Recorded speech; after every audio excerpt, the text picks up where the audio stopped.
આ સાધુઓનો દેશ છે સાહેબ. સનાતન ધર્મરૂપી સપ્તકનો સા મારો સાધુ છે. સાધુ એનો સા છે. જેણે સા ગુમાવ્યો એને જીવન સંગીત ગુમાવ્યું. સા ન ગુમાવો. કેટલા પ્રમાણો આપો.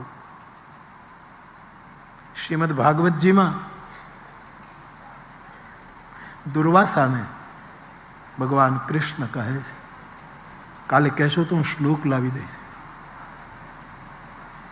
ભગવાને એમ કહ્યું કે હું લક્ષ્મી વગર રહી શકું છું. લક્ષ્મી મારી પરાયણ છે. મારા ચરણ અને મારી ચિત્તમાં જેની વૃત્તિ લક્ષ્મીએ સમર્પિત કરી છે એ નિરંતર મમ પરાયણ છે લક્ષ્મી. પણ હું એના વગર રહી શકું. પણ જે દિવસે આ પૃથ્વી ઉપર સાધુ નહીં હોય તે દી હું આ પૃથ્વી પર નહીં રહું. આ ભાગવતના વચન છે, મારા વચન નથી. હું આ પૃથ્વી માટે એટલા માટે રહું છું કે અહીંયા કોઈક સાધુ છે. સાધુ ન હોય તો ધરતી ઉપર મારે આવા વચનો સ્પષ્ટ લખ્યા છે. સાધુ